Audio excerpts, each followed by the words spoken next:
131ാമത് മാരാമൺ കൺവെൻഷൻ്റെ നന്മകളിലൂടെ, അനുഗ്രഹങ്ങളിലൂടെ, വചന കേൾവിയിലൂടെ നാം യാത്ര ചെയ്യുകയാണ്. ഈ ദിവസങ്ങളിലൊക്കെയും നവ്യമായ പുതിയ ഗാനങ്ങൾ കേൾക്കുവാൻ, അത് ദൈവസ്നേഹത്തിൻ്റെയും ദൈവിക വൻകൃപകളുടെയും മാറ്റൊലികൾ തീർത്തുകൊണ്ടിരിക്കുകയാണ് ഈ കരയൊന്നാകെ. ദൈവിക വചനത്തെ ഹൃദയത്തിൽ ഏറ്റെടുക്കുന്നത് പോലെ ഗാനങ്ങളിലൂടെ ദൈവികാംശം പ്രാപിച്ചു പോകുന്ന ജനങ്ങൾ. ഈ പ്രാവശ്യം തിരഞ്ഞെടുക്കപ്പെട്ട ഗാനങ്ങളിൽ ബഹുമാനപ്പെട്ട ജോജി അച്ഛൻ ഗാനരചന നടത്തി സജു രാമൻചിറ സംഗീതം നൽകിയ ഒരു ഗാനമുണ്ട്.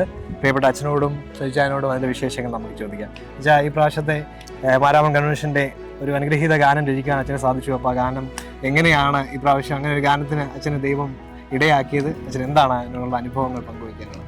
ആദ്യമേ തന്നെ ദൈവത്തിനോടുള്ള വലിയ നന്ദി ആണ്. ആ ദൈവത്തിന് മുൻപാകെ വിനയപ്പെടുന്നു.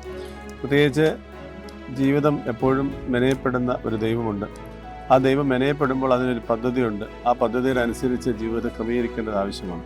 ജീവിത അനുഭവത്തിൽ നിന്നും രൂപപ്പെട്ട ഒരു വരികളാണ്, ദൈവം തന്ന വരികളാണ് ഈ എല്ലാ വരികളും.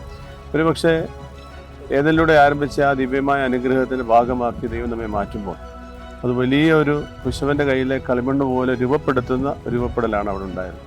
ഞങ്ങളത് പാട്ട് എഴുതിയപ്പോൾ ആ ഒരു ചിന്ത ഞങ്ങളുടെ മനസ്സിൽ വന്നു. ഞാനത് വരികൾ രൂപപ്പെടുത്തിയപ്പോൾ ഈ പാട്ട് അനുകൃതമായി അത് സംഗീതം സംവിധാനം ചെയ്ത സജു രാമൻചിറ അത് നന്നായിട്ടത് വ്യത്യസ്തമായ രീതിയിൽ ചെയ്യണമെന്നുള്ള ചിന്ത വരികയും അത്തരത്തിൽ അദ്ദേഹം അത് ചെയ്യാനായിട്ട് സാധിച്ചു. ഒരുപക്ഷെ ദൈവത്തിൻ്റെ ഒരു നിയോഗം പോലെ ഞങ്ങൾ അത് ഏറ്റെടുത്ത് ചെയ്യുകയായിരുന്നു. അത് അനേക ജീവിതത്തിന് ആശ്വാസമായി കൂട്ടമായി പാടാനായിട്ടുള്ള ഒരു അനുഭവമായി മാറി എന്നുള്ളത് അധികം സന്തോഷമുണ്ട്. പ്രത്യേകിച്ച് DSMC അത് ചെയ്യുന്നതിലും അത്തരത്തിലുള്ള ഒരു കാര്യങ്ങൾ മുന്നോട്ട് പോകുന്നിടത്ത് സന്തോഷം. ഈ പ്രാവശ്യം 14ാമത്തെ ഗാനമായിട്ടാണല്ലേ CD വന്നിരിക്കുന്നത് അല്ലേ? സൃഷ്ടാവാം ദൈവമേ. അതിൻ്റെ വരികൾ സൃഷ്ടാവാകും ദൈവമേ നിൻ നാമം മാത്രം ഉന്നതം എന്ന് തുടങ്ങുന്ന ഒരു പാട്ടാണ്. അതിൻ്റെ അകത്ത് തന്നെ ഒന്ന് രണ്ട് കാര്യങ്ങൾ എംഫസൈസ് ചെയ്ത് പറയുന്നത്, കുശവൻ്റെ കയ്യിലെ കളിമണ്ണ് പോലെ ദൈവം തമ്പുരാൻ മെനഞ്ഞെടുത്ത ഒരു ജീവിതവും അപ്രകാരം രൂപപ്പെടുത്തുന്ന ഒരു കുടുംബജീവിതം, പിന്നെ ക്രൂശിൻ്റെ നിഴലിൻ കീഴിലാണ് പിന്നോട്ടുള്ള ജീവിതം നയിക്കുന്നത്. നമ്മുടെ ദൈവത്തിൻ്റെ വരങ്ങളാൽ നിറയപ്പെട്ട ജീവിതമായി മാറത്തക്കവണ്ണം ഉള്ള ചിന്തകളാണ്. അപ്പം ഒരു ഗാനം എന്നതുപോലെ തന്നെ ആ ഗാനത്തെ ചിട്ടപ്പെടുത്തി ഒരു സംഗീതം ഏറ്റവും ഇമ്പോർട്ടൻ്റ് ആയിട്ടുള്ളൊരു കാര്യമാണ്. അപ്പോൾ ഈ പാട്ടിന് സംഗീതം കൊടുത്തിരിക്കുന്നത്, അല്ലെ അതിനെ ജീവനും ഓജസ്സുകളാക്കി മാറ്റിയിരിക്കുന്നത് പ്രിയപ്പെട്ട സജു രാമൻചിറയാണ്. നമുക്ക് അദ്ദേഹത്തോടും ഈ പാട്ടിനെ കുറിച്ചുള്ള കാര്യങ്ങൾ ചോദിക്കാം. അച്ഛൻ പറഞ്ഞതുപോലെ ഈ പാട്ട് നമ്മൾ ഒരു 2-3 വർഷം മുമ്പ് എഴുതിയതായിരുന്നു.